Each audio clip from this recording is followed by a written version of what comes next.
مقصد ہے کہ دنیا سے جہالت دور ہو جائے، کلام اللہ سے مومن کا دل پر نور ہو جائے۔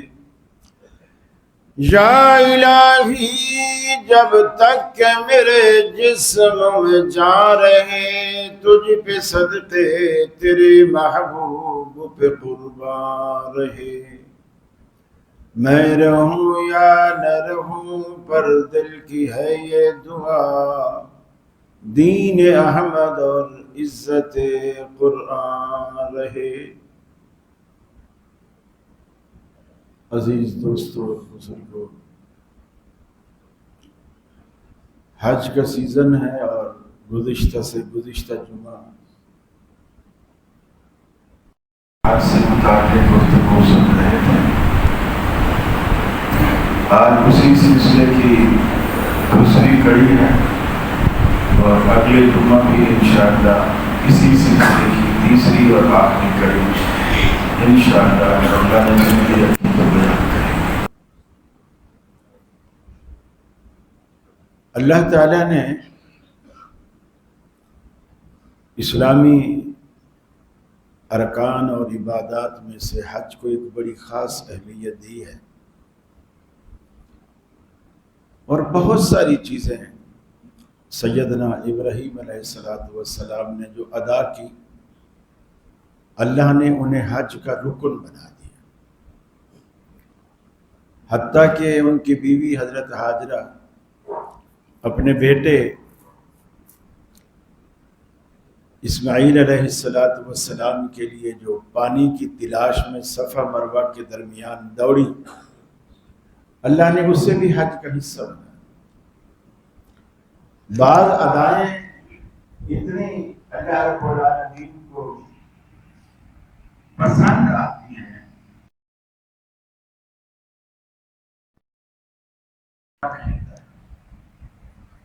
ان میں سے حضرت ہاجرہ کا دور، اسماعیل علیہ السلام کے لیٹے رہنے والی جگہ پہ پانی لینے کے جانا، جسے آپ زمزم کہتے ہیں، اور پھر لوگوں کا بیت اللہ کا طواف کرنا، یہ ابراہیم علیہ السلام کی تمنا بھی تھی، دعا بھی تھی کہ لوگ اس کی طرف کھینچے چلے آئیں۔ اللہ تعالیٰ نے وہ ساری چیزیں اس میں رکھ دی۔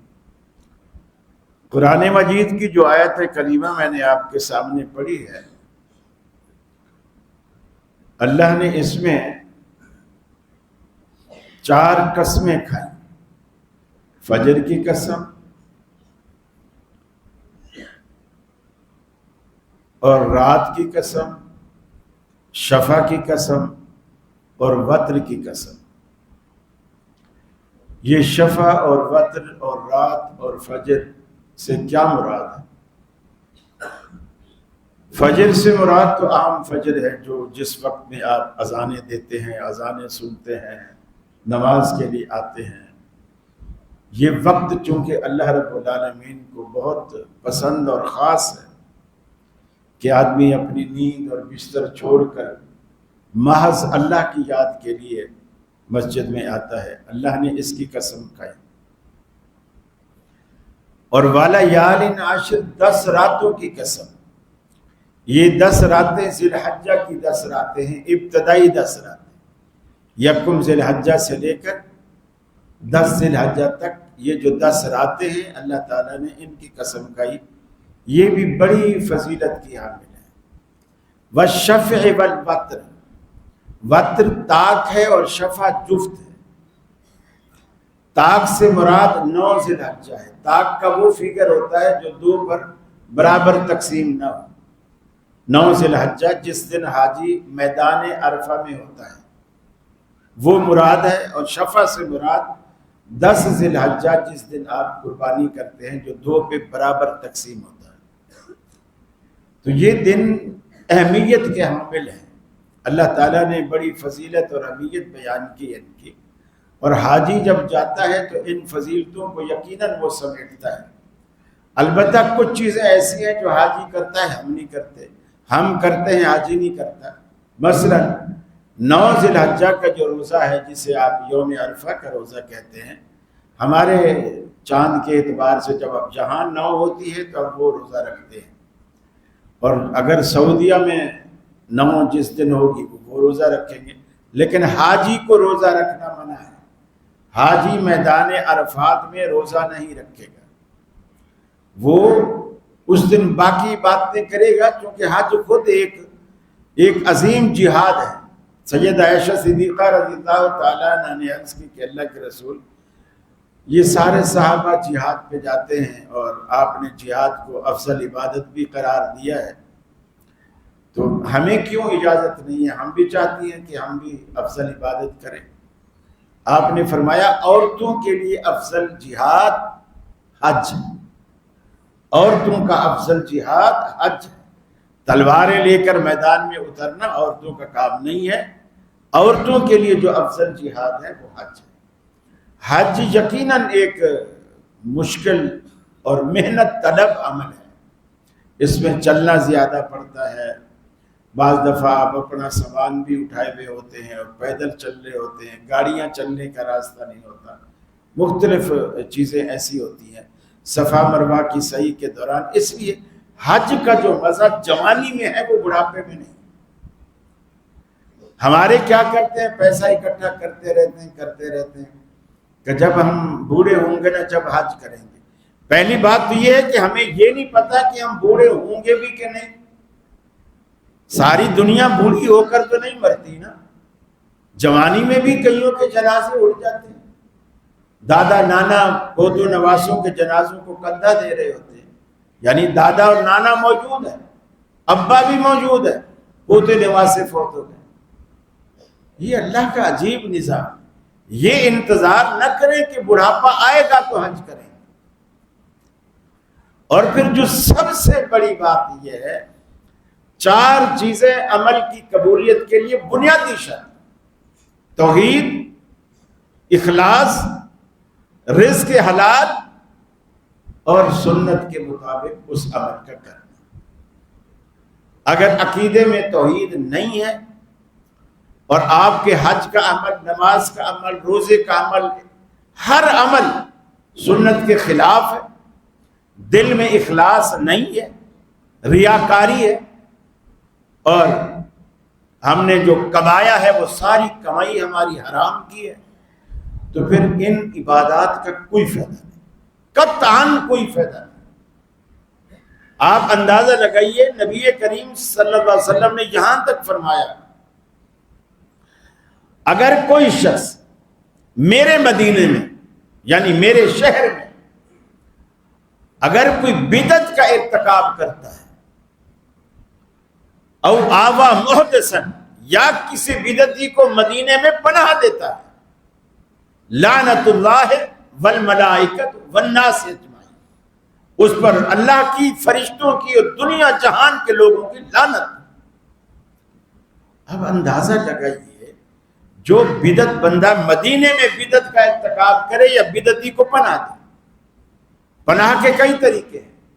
وہ اپنا مکان کرائے پہ دیتا ہے یا اپنے ہاں مہمان ٹھہرا لیتا ہے کہ چلو جی بیچارہ نیک آدمی حج کرنے آیا ہے، عمرہ کرنے آیا ہے، اس کو مکان. یہ پناہ دینا دونوں کے لیے اللہ کے رسول نے فرمایا، پناہ دینے والے کے لیے بھی، پناہ لینے والے کے لیے بھی، دونوں کے لیے لعنت. اب اس سے آپ اندازہ لگائیے کہ یہ کس قدر برا جرم ہے، جو اللہ کو کتنا ناپسند ہے، جو لعنت کا موجب ہے. حالانکہ اللہ کے رسول نے فرمایا مسلمان کو لعنت نہ کرو. گویا شریعت اسے مسلمان ہی نہیں سمجھ رہی. اور یہاں لوگ ہم سے یہ پوچھ رہے ہوتے ہیں بدعتیوں کے پیچھے نماز پڑھیں کہ نہ پڑھیں. اور پھر لوگ ہمیں یہ کہتے ہیں، میاں بڑے سخت متعصب قسم کے مولوی ہیں یہ جو کہتے ہیں نہ پڑھو، یہ نہ کرو، اس کے پیچھے نہ جاؤ، اس کے پیچھے نہ جاؤ. بڑے متعصب قسم کے. نبی کریم صلی اللہ علیہ وسلم ایک بستی میں گئے، ایک علاقے میں گئے. جیسے اذان ہو گئی تھی اور لوگ اذان کے بعد نمازیوں کے جمع ہونے کا انتظار کرتے ہیں. ہر مسجد میں ایک وقت مقرر ہوتا ہے. اس زمانے میں اگرچہ گھڑیاں نہیں تھیں لیکن اذان کے بعد انتظار کیا جاتا تھا کہ لوگ جمع ہو جائیں تو پھر جماعت. تو رسول اللہ صلی اللہ علیہ وسلم بھی وہاں اس علاقے میں بستی میں تشریف لے گئے. اذان ہو گئی, آپ بھی جا کے صف میں بیٹھ گئے, لوگ آ رہے ہیں مسجد میں. پھر ایک شخص اٹھا, اس کو جیسے کھانسی ہوئی, بلغم آیا, وہ اٹھا اور سامنے جو کھڑکیاں ہوتی ہیں اس کھڑکی کو کھولا اور تھوکا. اب ظاہر بات ہے مسجد کے جو سامنے کا ایریا ہوتا ہے وہ سائڈ قبلے کی سائڈ ہوتی ہے, وہ سائڈ قبلے کی سائڈ ہوتی ہے. اس سے پہلے آپ نے صرف 2 چیزوں سے منع کیا, قبلے کی طرف رخ کر کے پیشاب بول و براز نہیں کرو, قبلے کی طرف پیٹھ کر کے بھی بول و براز نہیں کرو. یعنی اس طرف رخ کر کے بھی نہیں اور اس طرف پیٹھ کر کے بھی نہیں. اس لیے جب مکان بناتے ہیں اور اس میں کموڈ یا WC لگاتے ہیں, یہ چیزیں خاص طور پر دیکھی جاتی ہیں کہ ہمارے گھر میں قبلے کا رخ کس سمت ہے, وہ پھر اس سمت سے ہٹ کر بنائی جاتی ہے.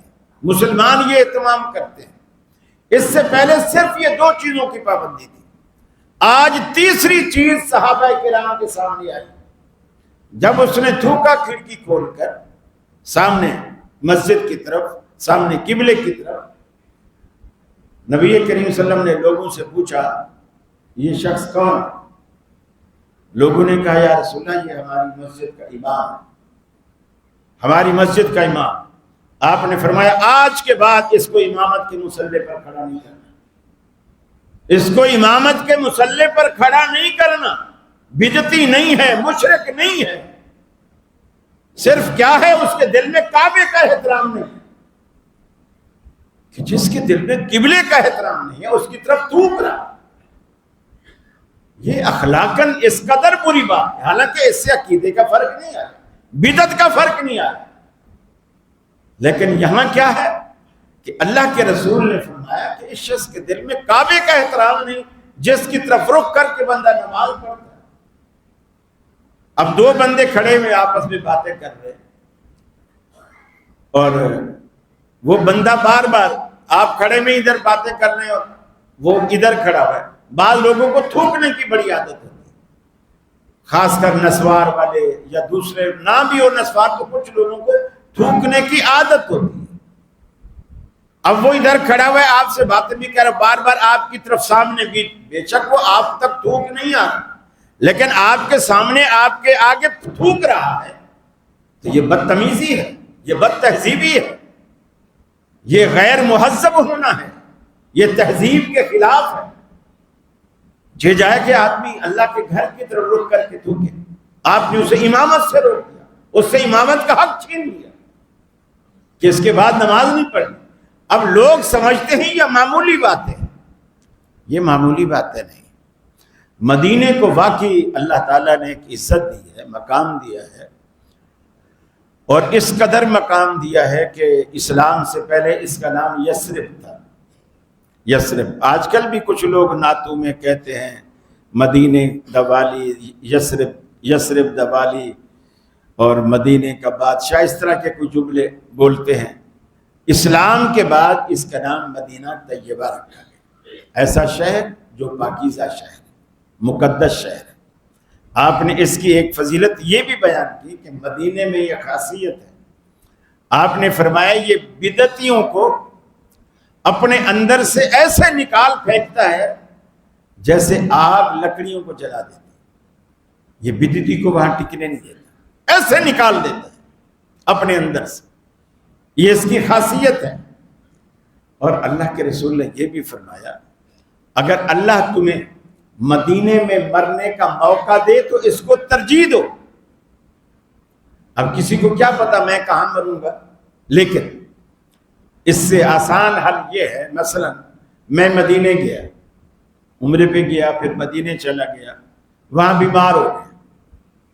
اب کتنے لوگ ایسے ہیں وہاں جا کے اگر بیمار ہوتے ہیں, اسپتال چلے جاتے ہیں, تو اپنے عزیزوں کو وصیت کرتے ہیں کہ میری میت یہاں سے لے جانا, کراچی میں فلاں قبرستان میں فلاں کی قبر کے برابر میں فلاں جگہ جا کے دفن کرنا. اب یہ بڑی بدبختی کی بات ہے، وہاں پہنچ گیا ہے اور دفن ہونا نصیب نہیں ہے۔ اتنی اچھی جگہ کو چھوڑ کر تو کراچی کو ترجیح دے رہا، کراچی مدینے کے مقابلے میں کیا حیثیت رکھتا ہے؟ حضرت عمر فاروق رضی اللہ تعالیٰ عنہ اللہ سے اکثر دعا کرتے تھے، اللہم انا نسألک شہادتا فی سبیلک وفی بالد رسولک۔ اللہ میں دو دعائیں تجھ سے کرتا ہوں، ایک تیرے راستے میں شہید ہونے کی کہ مجھے موت آئے تو شہادت کی موت آئے، اور دوسری دعا یہ ہے فی بالد رسولک، وہ شہادت کی موت بھی تیرے نبی کے شہر میں آئے۔ صحابہ کہتے ہیں ہم حیران ہوتے تھے کہ حضرت عمر یہ بڑی عجیب دعا مانگ رہے ہیں، اس لیے کہ مدینے میں کوئی کافر نہیں رہتا، حتیٰ کہ مدینے سے یہودیوں کو حضرت عمر فاروق نے ایک ایک کر کے نکال دیا، یا مارے گئے یا نکال دیے گئے، پورا خطہ یہودیوں سے پاک، اس لیے کہ اللہ کے رسول نے فرمایا تھا اس خطے کو یہودیوں سے بالکل پاک رکھنا، اس لیے کہ یہودیوں کی گھٹی میں پڑا ہوا ہے سازش، جھوٹ، فریب، دھوکہ، وعدہ کریں گے تو خلاف کریں گے، بات کریں گے تو جھوٹی کریں گے، پینترے بدلیں گے، جیسے آج کل ہو رہا ہے۔ کبھی نہیں جو امریکہ نے پاکستان سے، سعودیہ سے، کسی سے کبھی کوئی وفا کی، انتہائی جھوٹا، اس لیے کہ یہودی ہے، سارے یا یہودی ہیں یا عیسائی ہیں، اسرائیل پورے کا پورا یہودی ہے، اس لیے اس سے وفا کی، خیر کی امید نہ رکھی جائے۔ صحابہ کہتے ہیں کہ مدینے میں امن ہے، اسلام کا غلبہ ہے، کفر نام کی کوئی چیز نہیں ہے، اور حضرت عمر کہتے ہیں مجھے موت شہادت کیا ہے اور آئے بھی تیرے نبی کے شہر میں یعنی مدینے میں، تو وہ شہادت مدینے میں کیسے ہوگی؟ پھر دنیا نے دیکھا اسی مدینے میں مسجد نبوی میں فاروق اعظم فجر کی نماز پڑھانے آتے ہیں، جیسے تلاوت شروع کرتے ہیں، کوئی مجوسی ابو لولو فیروز ممبر کے پیچھے چھپا بیٹھا ہے اور اس نے آ کے خنجر سے وار کیا اور آپ گر گئے، اور حضرت عبد الرحمن بن عوف جو آپ کے پیچھے کھڑے تھے فوراً آگے ہوئے۔ دیکھو نماز کے اندر خلیفے کی بھی پرواہ نہیں کی، خلیفے کی بھی پرواہ نہیں کی، حضرت عبد الرحمن بن عوف فوراً آگے گئے اور وہ گویا ڈرائیونگ سیٹ پہ آ گئے، گاڑی چل رہی ہے، نماز اسی طرح چل رہی ہے۔ ہاں یہ الگ بات ہے کہ نماز کو یقیناً ہلکا کیا ہوگا، لمبی کی رات نہیں کی ہوگی، ہلکی کی ہوگی، بس ایک شریعت کا تقاضا پورا ہو جائے، لیکن نماز کے فارغ ہونے کے بعد آپ نے سیدنا فاروق اعظم کو اٹھایا، بٹھایا، حکیم کو بلایا، یہ وہ سارے لوازمات بعد میں کی۔ اللہ تعالیٰ نے وہ دعا اس طرح پوری کر دی، شہادت بھی دی اور نبی کے شہر میں دی، نہ صرف شہر بلکہ نبی کی مسجد میں دی۔ یہ انتہائی سعادت کی بات۔ اگر اللہ آپ کو یہ موقع دے، اور کوئی کتنے خوش نصیب ہوتے ہیں، جیسے ہمارے علامہ احسان علی ظہیر شہید رحمت اللہ علیہ، بم لاہور میں پھٹا اور اللہ نے ان کو اتنی عزت دی تھی، اس وقت صدام بھی زندہ تھا، عراق کا صدام، اس نے بھی آفر کی کہ آپ ہمارے پاس آئے، ہم شاہی خرچے پر علاج کرواتے ہیں۔ سعودیہ نے بھی کہا کہ آپ ہمارے پاس آئے، ہم آپ کو شاہی خرچے پر آپ کا علاج کرواتے ہیں، اور انہوں نے پھر سعودیہ کو ترجیح دی کہ اگر مر بھی گیا تو چلو کم از کم مکہ مدینہ تو ہے نا دفن کے لیے، کہ عراق مناسب نہیں، یہ سوچ کر وہاں گئے، اور اللہ تعالیٰ نے وہی وفات دے دی، جابر نہ ہو سکے۔ مسجد نبوی کے اندر ان کا جنازہ ہوا، امام کعبہ نے جنازہ پڑھایا، بقیع میں دفن ہوئے۔ اب یہ کس قدر سعادت کی بات ہے، بندہ پاکستانی ہے، بندہ لاہوری ہے، بم یہاں پھٹتا ہے، اور یہ بھی حدیث میں آتا ہے جس کی پیدائش کے اندر جس مٹی کا اثر ہوتا ہے جس علاقے کا، اللہ تعالیٰ اس کو موت وہیں جا کے دیتا ہے۔ اب اس سے یہ بھی ظاہر ہوا کہ ان کی جسم کے اندر اللہ رب العالمین نے مدینے کی مٹی کا اثر رکھا تھا، اور پھر وفات ہوئی تو وہیں جا کر ہوئی، اور اللہ نے دفن بھی وہیں نصیب کی۔ آپ کو بھی اگر ایسی صورت بن جاتی ہے، رشتہ داروں کو یہ وصیتیں نہ کریں کہ ہمیں لاہور لے جانا، کراچی لے جانا، لانڈی میں دفن کرنا، کرنگی میں دفن کرنا، اس سے اچھی جگہ کوئی نہیں ہے۔ نبی کریم صلی اللہ علیہ وسلم نے فرمایا قیامت والے دن جب سور پھونکا جائے گا، سب سے پہلے میری قبر پھٹے گی، میری قبر ابو بکر عمر اٹھیں گے، پھر میں بقی والوں کو ساتھ لوں گا اور بقی والوں کو ساتھ لے کر میدان محشر کی طرف جاؤں گا۔ یہ ساری سعادت کی بات ہے۔ اب یعنی جو بقی سے لوگ اٹھیں گے مسلمان، وہ نبی کریم کی قیادت میں میدان محشر میں جائیں گے۔ یہ کس قدر سعادت اور کس قدر عظمت کی بات ہے۔ تو آپ یہ چیزیں اپنے دماغ میں رکھیں۔ پھر وہاں جو اللہ تعالیٰ نے مواقع دیے ہیں آپ کو دعائیں مانگنے کے، دعائیں کرنے کے، اللہ تعالیٰ عرفات میں ہر گناہ معاف کر لیتا ہے سوائے حقوق العباد کے، حقوق العباد کے۔ یہ ایک پرانے زمانے میں طریقہ ہوتا تھا، حاجی جب جاتے تھے، اب بھی کہیں کہیں باقی ہے، حاجی جب جاتے تھے تو رشتہ داروں کو ان کے پاس جا کر معافی مانگ کر بھی، ہم سے اگر کوئی کوتاہی کمی ہوئی ہو تو آپ معاف فرمانا۔ یہ معاف کروانا بظاہر رواج نظر آتا ہے، لیکن اس حدیث کے تحت کہ اللہ کے رسول نے فرمایا میدان عرفات میں ہر گناہ معاف ہوتا ہے سوائے حقوق العباد کے۔ اور پھر اللہ کے رسول نے یہ بھی فرمایا، اللہ تعالیٰ سے آپ نے 3 دفعہ دعا مانگی، 3 دفعہ، پہلے بیت اللہ میں مانگی، پھر مینا میں مانگی، پھر عرفات میں مانگی جا کر۔ پہلی دفعہ مانگی اللہ میری ساری امت کا ہر گناہ بخش دے، اللہ تعالیٰ نے یہ دعا قبول نہیں کی۔ اب آپ دیکھیے، آپ پریشان ہوتے ہو، میں نے 1 دفعہ دعا مانگی، میری دعا نہیں سنی گئی، سنی جاتی ہے۔ اللہ تعالیٰ کی اپنی حکمتیں، امام الانبیاء دعا مانگ رہا، بیت اللہ میں مانگ رہا، پھر آپ فرماتے ہیں میں مینا میں گیا، مینا میں اللہ سے پھر دعا کی، اللہ میری امت کا ہر گناہ بخش دے، اللہ نے قبول نہیں کی۔ پھر جب آپ عرفات میں گئے، پھر وہی دعا مانگی، اور آپ 1 دفعہ مانگ کے تھک جاتے ہیں، مایوس ہو جاتے ہیں کہ یار میری دعا تو بانی نہیں گئی۔ اللہ سے مانگو، بار بار بار بار مانگو، آپ تھک جاؤ گے، اللہ نہیں تھکتا، ہم بار بار مانگو۔ اب میدان عرفات میں آپ نے پھر وہی دعا مانگی، اللہ تعالیٰ نے کہا اے حبیب آپ کی دعا قبول ہے، میں تیری امت کا ہر گناہ بخشوں گا، لیکن ظلم معاف نہیں کروں گا جب تک کہ ظالم کو اس سے بدلہ نہ دلا دوں، اور حقوق العباد معاف نہیں کروں گا، جو بندے مثلا کسی کے پیسے کھا کے، کسی کے پلاٹ پہ قبضہ کر کے، بہنوں کا حق مار کے، یا باپ ہے بیٹیوں کا حق مار کے ساری جائیداد ابا کے نام کر کے اب حج کر لیں گے یا بیٹے، یہ معاف نہیں ہوگا، یہ ذہن میں رکھ لو، یہ معاف نہیں ہوگا۔ اللہ تعالیٰ نے 3ری دفعہ بھی سارے گناہ بخشنے کا وعدہ کر لیا سوائے 2 کے۔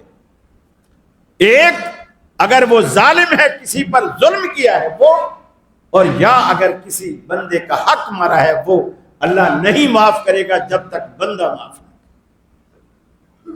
تو میرے بھائیوں، یہ معمولی باتیں نہیں ہیں، بہت بڑی بات ہے کہ اللہ تبارک و تعالیٰ کی دربار میں بندہ وہاں جائے اور اس قدر خرچہ بھی کرے، محنت بھی کرے، مشقت بھی اٹھائے، اور جیسے گیا تھا ویسے آ جائے۔ آپ کے حج کے بعد آپ کی تبدیلی، آپ کے جسم میں، آپ کے مزاج میں، آپ کی زندگی میں تبدیلی آنی چاہیے، تبدیلی، بہتر تبدیلی، تو آپ سمجھ لیں آپ کا آنا، آپ کی حاضری اللہ کو پسند آ گئی، اللہ کو بھا گئی ہے آپ کی حاضری۔ ورنہ شیطان نے اللہ سے وعدہ کیا تھا، کب؟ جب اللہ نے شیطان کو جنت سے نکالا اور اس نے کہا لَأَقْعُدَنَّ لَهُمْ صِرَاطَكَ الْمُسْتَقِيمَ، میرا وعدہ ہے اللہ، تو نے مجھے ان انسانوں کی خاطر، ابن آدم کی خاطر مجھے جنت سے تو نکالا ہے، لیکن میرا بھی پھر وعدہ ہے کہ میں ان کو گمراہ کروں، ان کی وجہ سے جنت سے محروم ہوا ہوں، دوزخ میں گیا ہوں، میں ان کو دوزخ میں لے کر جاؤں، ان کو دوزخ میں لے کر جاؤں گا۔ اللہ نے کہا اچھا تو بھی زور لگا، جو میرے ہیں ان پر تیرا زور نہیں چلے گا۔ دیکھو اللہ تعالیٰ نے اپنوں کو اپنی حفاظت میں رکھا ہوا ہے، اس بنا پر کہا کہ میرے جو ہیں ان پر تیرا بس، تیرا زور نہیں چلے گا۔ اور وہ اللہ کے کون ہیں؟ جو اللہ کی توحید پر کاربند ہیں، اللہ کے رسول کی سنتوں پر کاربند ہیں، انہیں اللہ اپنا کہتا ہے، ان پر تیرا زور نہیں چلے گا۔ باقی تو جتنا جس کو گمراہ کرنا چاہتا ہے کر لے۔ اور اللہ تعالیٰ نے کہا کہ دیکھ، جتنے بھی میرے بندے ہیں جب میری دربار پہ آئیں گے اور توبہ کریں گے، میرے آگے میرے حضور جھکیں گے، روئیں گے، ہاتھ اٹھائیں گے، گڑ گڑائیں گے، میں ان کے سارے گناہ معاف کر دوں گا۔ جب میری دربار میں آ کر وہ مجھ سے معافیاں مانگیں گے، اللہ نے وعدہ کیا۔ اور یہی وہ میدان عرفات ہے جہاں بابا آدم علیہ السلام نے دعا مانگی تھی، اور اللہ نے سارے جو دنیا میں بھٹکتے رہے اتنے عرصے تک، یہی اللہ تعالیٰ نے ان کی دعا کو قبول کیا، اور ان کی وہ بھول اللہ نے معاف کر دی۔ پھر سے وہی عزت، وہی مقام، وہی رتبہ آدم علیہ السلام کو اللہ نے پھر عطا کی۔ تو جتنی بھی یہ علائش ہے جسم میں گناہوں کی، وہاں جانے سے پہلے آپ فیصلہ کر لیں کہ آپ اس مقدس جگہ پر، پاک جگہ پر جا رہے ہیں، اور آپ وہاں جا کر کوئی ایسی برائی اور ایسی چیز نہ کریں اور ایسا عزم نہ لے کر جائیں کہ وہاں اللہ ناراض ہو۔ کیونکہ جس جگہ پر آپ کی نیکیاں بڑھ جاتی ہیں، اس جگہ پر اگر آپ گناہ کرتے ہیں تو گناہ بھی بڑھ جاتے ہیں، اور ان جگہوں سے آپ فائدہ اٹھائیں۔ بیت اللہ میں دعائیں قبول ہوتی ہیں، مزدلفہ میں دعائیں قبول ہوتی ہیں، عرفات میں دعائیں قبول ہوتی ہیں، آدھی رات کو دعائیں قبول ہوتی ہیں، والدین کا فرما بردار ہو بندہ، اس کی دعائیں قبول ہوتی ہیں، نافرمان کی دعائیں قبول نہیں ہوتی ہیں، ظالم کی دعا قبول نہیں ہوتی ہے، مظلوم کی دعا قبول ہوتی ہے، مسافر کی دعا قبول ہوتی ہے، حلال کھانے والے کی دعا قبول ہوتی ہے۔ اللہ کے رسول نے حضرت سعد سے کہا تھا، انہوں نے کہا یا رسول اللہ میرے لیے دعا کرو، اللہ مجھے مستجاب الدعوات بنا دے، کہ میں جو بھی دعا کروں اللہ قبول کر، مجھے ایسا بنا دے۔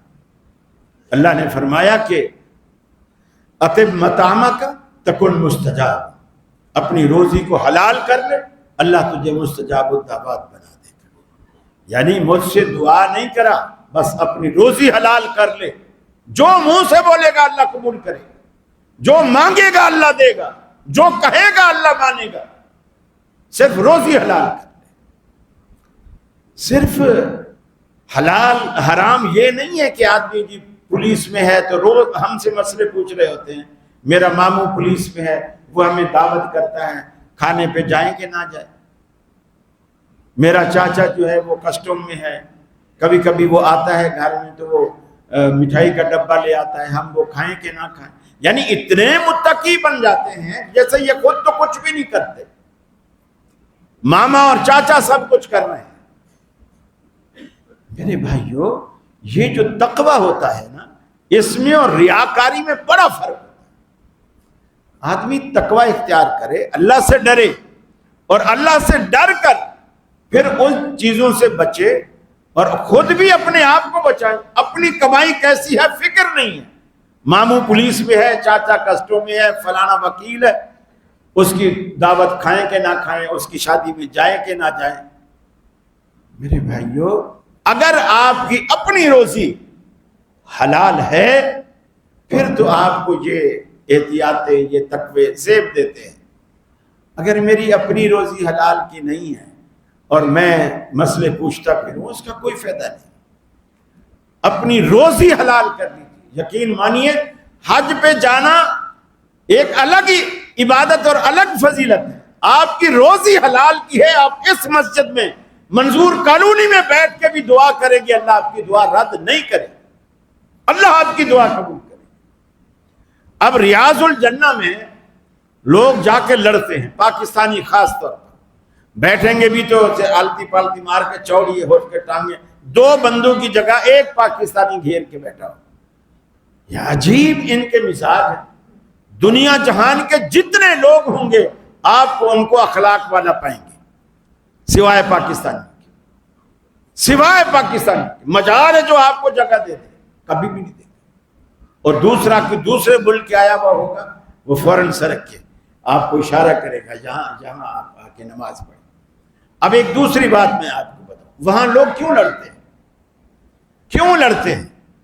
اللہ کے رسول نے اپنے ممبر سے لے کر اپنے گھر تک اس جگہ کو آپ نے یہ تو فرمایا کہ روضۃ من ریاض الجنہ ما بین بیتی و ممبری روضۃ من ریاض الجنہ.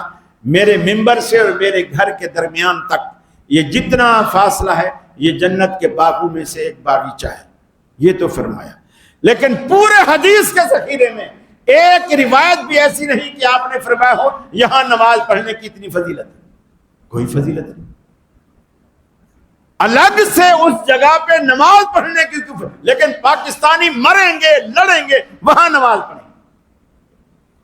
آپ نے اس جگہ کو کہا کہ جنت کا باغیچہ ہے, لیکن یہ ایک دفعہ بھی نہیں کہا کہ یہاں ایک نفل پڑھنے کا اتنا ثواب ہے, 2 رکعت پڑھنے کا اتنا ثواب. کوئی ثواب نہیں بتایا, کسی صحیح حدیث سے ثابت نہیں. اچھا, اب وہاں ہم لڑتے ہیں. ہر مسجد کو اللہ تعالیٰ نے ریاض الجنہ کا, ہر مسجد کو, یہاں کوئی پاکستانی نہیں فائدہ اٹھاتا. آپ نے صحابہ کرام سے کہا, آپ نے صحابہ کرام سے کہا کہ جب جنت کے باغوں سے گزرا کرو تو جنت کے پھل کھایا کرو. جنت کے باغوں سے گزرو تو جنت کے پھل کھایا کرو. صحابہ نے کہا یا رسول اللہ جنت کے باغ کون سے ہیں اور پھر جنت کے پھل کون سے ہیں؟ آپ نے فرمایا یہ جو مساجد ہیں یہ جنت کے باغات ہیں. مسجدیں جتنی ریاض الجنہ والی نہیں, جتنی مسجدیں ہیں سارے جنت کے باغات ہیں. اور پھل کیا ہیں؟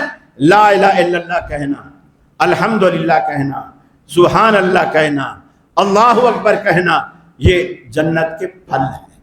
یعنی جب مسجد میں آؤ تو یہ کلمات ضرور پڑھا کرو, یہ جنت کے پھل ہیں اور مسجدیں جنت کا باغیچہ ہیں. یہ کسی کو بھی, چونکہ یہ مفت میں ہے. پاکستانیوں کا مزاج ایسا بن گیا ہے جو چیز مہنگی ہوگی نا وہ خریدیں گے, مفت والی کی قدر ہی نہیں. میرے والد صاحب حکیم تھے, وہ ایک ہی دوائی, مثلا اگر کوئی ایک دوائی ہے, کوئی غریب آدمی آتا ہم وہی علاقے کا, یہ تو مثال کو سستا زمانہ تھا, اب اس دوائی کے انہوں نے 10 روپے لے لیے, اس سے 20 روپے لے لیے. کوئی بندہ گاڑی پہ آیا, باہر سے آیا, دور سے آیا, اس سے 200 روپے لے لیے. ایک دن میں نے پوچھا, میں نے کہا یہ تو زیادتی ہے, جب دوائی 10 روپے کی, یا ایک بندے کو وہی دوائی اور دوسرے کو وہی دوائی 200 کی. آپ نے فرمایا, یعنی والد صاحب نے کہا کہ یہ جس کو میں نے 10 روپے کی دی یہ غریب آدمی ہے, اس کے لیے 10 روپے بھی بڑی بات ہے. وہ جو آدمی دور سے گاڑی پہ ادھر آیا, سارا شہر چھوڑ کر, میری دکان بھی حکمت کی گاؤں کے اندر, وہ یہاں آیا, اس کو اگر میں 10 روپے لیتا ہوں تو یہ جاتے ہوئے راستے میں ہی پھینک کے چلا جائے گا. نفسیاتی طور پر اس کو یہ اثر ہی نہیں ہوگا. وہ بولے گا یار حکیم نے 10 روپے کی دوائی دی ہے, کیا دیا ہو, کوئی پتہ نہیں کیا کوٹ کے دے دیا ہے, پتہ نہیں کیا شربت دی, پتہ نہیں کیا پانی ڈال کے دے دی. یعنی ان کی نظر میں وہ اہمیت ہی نہیں ہوتی. یہی چیز ہمارے ہاں ہے, کیونکہ یہاں مسجد میں آپ کا بیٹھنا مفت ہے. کوئی مسجد والوں نے فیس تو نہیں لگائی ہوئی نا کہ آپ آؤ گے تو اتنی فیس دینی, مفت بیٹھنا ہے, جتنی دیر بیٹھنا ہے مفت بیٹھنا ہے. اور وہاں آپ کو لاکھوں روپے لگا کے جانا ہے, اس لیے آپ کو وہاں کی قدر ہے. اللہ کے حبیب نے جب ہر مسجد کو جنت کا باغیچہ کہا اور یہاں ذکر اذکار کو جنت کے پھل کہا, تو آپ فائدہ اٹھاؤ اس سے آپ کیوں نہیں فائدہ اٹھاتے؟ اللہ کے حبیب نے یہ بھی فرمایا کہ میرا جو حوض, میرا جو ممبر ہے, علی حوض ممبری علی حوض, بخاری کی روایت ہے, میرا ممبر حوض کوثر کے اوپر ہے. میرا ممبر حوض کوثر کے اوپر ہے. پھر نبی کریم صلی اللہ علیہ وسلم نے یہ بھی فرمایا اللہ سے جب جنت مانگو تو صرف یہ نہ کہو اللہ مجھے جنت دے دے، اللہ مجھے بہشت دے دے، آپ نے فرمایا اللہ سے جنت الفردوس مانگو، وہ جنت کا بہترین مقام ہے، بہترین۔ اس کی خوبی کیا ہے؟ اللہ کے عرش کے نیچے ہے، اس سے اوپر اللہ کا عرش ہے۔ آپ گویا جتنا عرصہ جنت میں رہیں گے اللہ کے عرش کے سائے تلے رہیں گے۔ آپ اللہ سے جب مانگو تو جنت الفردوس مانگو، جو جنت کا اعلیٰ ترین مقام ہے۔ تو لہٰذا دعائیں کرو، اللہ سے مانگو، اپنے دل کو، عقیدے کو، ایمان کو شرک سے پاک رکھو، طریقے کو سنت کے مطابق رکھو۔ اللہ کے رسول صلی اللہ علیہ وسلم نے اگرچہ آپ نے خود حج قران کیا، تب اگلے جمعہ ہم انشاءاللہ آپ کو حج کی اقسام، حج کا طریقہ کار، کہاں سے احرام باندھنا ہے، کیسے باندھنا ہے، انشاءاللہ اگلے جمعہ بتائیں گے۔ لیکن اللہ کے رسول نے جو خود حج کی، حج قران کی، حج قران میں قربانی ساتھ لے جاتے ہیں، عمرہ بھی کرتے ہیں، حج بھی کرتے ہیں، دونوں چیزیں کرتے ہیں، لیکن قربانی ساتھ لے جاتے ہیں۔ اور عمرہ کرنے کے بعد احرام نہیں کھولتے، احرام بندہ رہتا ہے، پابندیاں بھی لاگو رہتی ہیں، اور اسی میں پھر حج بھی آ جاتا ہے اور حج بھی شروع کر دیتے ہیں۔ لیکن تمتع میں آپ قربانی ساتھ میں لے جاتے ہیں اور عمرہ کر کے آپ احرام کھول دیتے ہیں، اور پھر آپ پابندیوں سے آزاد ہو جاتے ہیں۔ پھر 8 ذی الحجہ کو پھر سے آپ احرام باندھتے ہیں، وہیں سے مکہ سے، اپنے ہوٹل سے، اپنی رہائش سے، وہیں سے باندھتے ہیں، اور پھر سے آپ پر پابندیاں لاگو ہو جاتی ہیں۔ اور یہ اب حج کا ہے، پہلے عمرے کا باندھا تھا، اللہم لبیک بالعمرہ، اللہ میں عمرے کے لیے حاضر ہوں، اور اب آپ بولیں گے اللہم لبیک بالحج، میں حج کے لیے آپ کی طرف، آپ کے لیے حاضر ہوں حج کی نیت سے۔ اب یہ احرام باندھیں گے۔ رسول اللہ نے فرمایا حج کرنے کے بعد، آپ نے قران کر لیا، آپ نے فرمایا جو باتیں حج کرنے کے بعد اللہ نے مجھے بتلائی، پہلے نہیں بتلائی تھی، جو باتیں حج کرنے کے بعد مجھے اب بتلائی ہیں، اگر اللہ یہ باتیں مجھے پہلے بتاتا تو میں حج تمتع کرتا، قران نہ کرتا، تمتع کرتا۔ حضرت عبداللہ بن عباس رضی اللہ تعالی عنہ لوگوں میں بیٹھے درس دے رہے تھے، یا کوئی ان سے مسئلے پوچھ رہے تھے تو وہ بتا رہے تھے، تو کسی نے تمتع کے بارے میں، یہ عبداللہ بن عباس کی بات کر رہا ہوں، عبداللہ بن عمر کا مسئلہ دوسرا ہے۔ عبداللہ بن عباس سے مسئلہ پوچھ رہے نے کہا حج تمتع کرو، کیونکہ اللہ کے رسول نے فرمایا تھا جو باتیں مجھے اب معلوم ہوئی ہے، تمتع کا جو فائدہ اب مجھے پتہ چلا ہے، اگر پہلے پتہ ہوتا تو میں حج تمتع کرتا۔ مجمع میں سے کچھ لوگ کہنے لگے کہ ابو بکر اور عمر اس سے منع کرتے، ابو بکر عمر اس سے منع کرتے۔ سیدنا عبداللہ بن عباس فرمانے لگے یوشک ان تنزل علیکم حجارۃ من السماء، مجھے یہ ڈر ہے کہ کہیں اللہ تم پر پتھروں کی بارش نہ کرے۔ اقول قال النبی صلی اللہ علیہ وسلم وتقولون قال ابو بکر وعمر، میں تمہیں کہتا ہوں کہ اللہ کے نبی نے یہ فرمایا اور تم کہتے ہو کہ ابو بکر عمر نے یہ کہا، گویا تم نبی کے مقابلے میں ابو بکر عمر کے قول کو لاتے ہو، مجھے ڈر ہے کہ کہیں تم پر پتھروں کی بارش نہ ہو۔ اب آپ اس سے اندازہ لگائیے ابو بکر عمر کوئی نبی کے خلاف بولیں گے، لیکن اس وقت صحابہ نے جو قول ابو بکر عمر کا نبی کے قول کے مقابلے میں پیش کیا، تو عبداللہ بن عباس نے کہا کہ مجھے ڈر ہے کہیں تم پر پتھروں کی بارش نہ ہو۔ اب جو امتی نبی کریم کے فرمان کے مقابلے میں اگر وہ کسی بھی اپنے امام کا، مفتی کا، مولوی کا، پیر کا، فقیر کا، ملنگ کا، کسی کا بھی قول پیش کریں گے، ان کی حیثیت کیا ہوگی؟ جب رسول اللہ کے فرمان کے مقابلے میں ابو بکر عمر کے فرمان کی حیثیت نہیں ہے تو ان کے فرمان کی کیا حیثیت ہوگی؟ لہٰذا اللہ رب العالمین سے گڑ گڑا کر عقیدے کی اصلاح کرتے ہوئے اللہ رب العالمین سے مانگیے، اور جو مانگنے کا طریقہ ہے اسی طرح مانگو۔ در کریم سے بندے کو کیا نہیں ملتا؟ ہر چیز مسبب سبب سے مانگو، منت سے، خوشامد سے، ادب سے مانگو۔ کیوں ہاتھ پھیلاتے ہو تم غیروں کے آگے؟ اگر رب کے بندے ہو تو رب سے مانگو۔ ابراہیم علیہ السلام جس کا ساری سنت اللہ نے حج کے اندر رکھی ہے، انہوں نے بھی تو یہی کیا تھا نا۔ جب بیت اللہ کی تعمیر ہو گئی، لوگوں سے تھوڑی کہا کہ لوگوں لاؤ مزدوری لاؤ، میں نے اتنے دنوں سے مزدوری کر رہا ہوں، میرا بیٹا مزدور رہا، میں مستری بنا رہا، مجھے پیسے دو۔ لوگوں سے کچھ نہیں کہا، فوراً اللہ کے حضور ہاتھ اٹھا، فرمایا وَإِذْ يَرْفَعُ إِبْرَاهِيمُ الْقَوَاعِدَ مِنَ الْبَيْتِ وَإِسْمَاعِيلُ، سیدنا ابراہیم علیہ السلام نے اور ان کے بیٹے نے بیت اللہ کی تعمیر کرنے کے بعد رب العالمین کے حضور ہاتھ اٹھا لیے اور رب العالمین سے دعا کی، ربنا تقبل منا، اے الہ العالمین ہماری یہ محنت اپنی جناب میں قبول فرما لے، ہم تجھ سے اور کچھ نہیں چاہتے، باپ بھی بیٹا بھی، ہم یہی دعا کرتے ہماری یہ محنت اپنی جناب میں قبول و مقبول فرما دے، اپنے پاس سے ہمیں اجر دے، اپنے پاس سے ہمیں رحمت اور فضل دے۔ اللہ رب العالمین نے ان کی دعاؤں کے نتیجے میں ابراہیم علیہ السلام کو وہ مقام عطا کیا، حتیٰ کہ اتنی عزت عطا کر دی کہ جب کئی ظلم کی چکیوں سے انہیں گزارا، کئی امتحانات سے انہیں گزارا، اور جب رب العالمین نے انہیں پاس پایا، کامیاب پایا، تو رب العالمین نے فرمایا اے ابراہیم انی جاعلک للناس اماما، آج کے بعد ہم آپ کو پوری دنیا کی امامت اور قیادت اور سیادت عطا فرماتے ہیں۔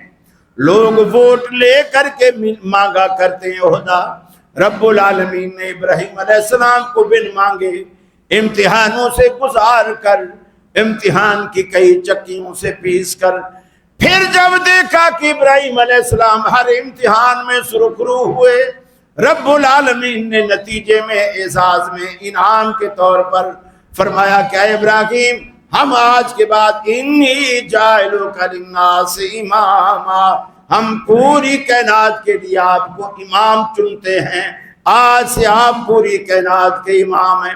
یہی وجہ ہے کہ کئی موقعوں پر جیسے صحابہ کرام نے اللہ کے حبیب سے پوچھا اے اللہ کے رسول ہم قربانیاں کیوں کرتے ہیں، آپ نے فرمایا سنت ابیکم ابراہیم، یہ تمہارے ابراہیم علیہ السلام، تمہارے باپ ابراہیم علیہ السلام کی سنت ہے، گویا میں بھی کرتا ہوں تو ان کی سنت پہ عمل کرتے ہوئے کرتا ہوں۔ تو کئی چیزیں یہ اللہ تعالیٰ نے اعزاز دیا۔